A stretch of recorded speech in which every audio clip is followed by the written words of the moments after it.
wèrè kan òkè ọ̀hún wọ́n ń pè lókè odò ó bá lọ mú ọmọ odò ó bá gbé dání náà wá ní ìwọ wèrè ṣé o mọ tá ń pè ẹ́ fún lókè odò ní tó fi ń lọ gbọ́mọ odò dání ó nítorí pé òun mọ tá ń pè fún ló jẹ́ kó ń gbọ́mọ odò pé tó ń bá débẹ̀ tó bá yẹ pa ń gún yán tán sì fẹ́ kó ń bá wọn gún bẹ̀ ṣé òun á ṣe máa wọ́n ọmọ odò kiri ni tàbí tó ń bá wọn tán jà ṣé òun á ṣe máa wági tó fi máa là wọ́n níjà ni ó dàbí ọ̀rọ̀ òpònú lóòótọ́ ṣùgbọ́n tá a bá ronú sí ọmọgbọ́n dání ó yẹ kí gbogbo wa ká lè máa wà nímúrasílẹ̀ gbogbo ìgbà.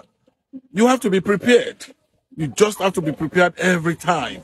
Just like that madman that was summoned to the bank of the river and he went along with a person. Asked why, he said, well, he didn't know why he was being summoned. That if they were fighting, he would separate them with the person. And if they were pounding yam, it will help them to pound the yam with the same person. We should all be prepared.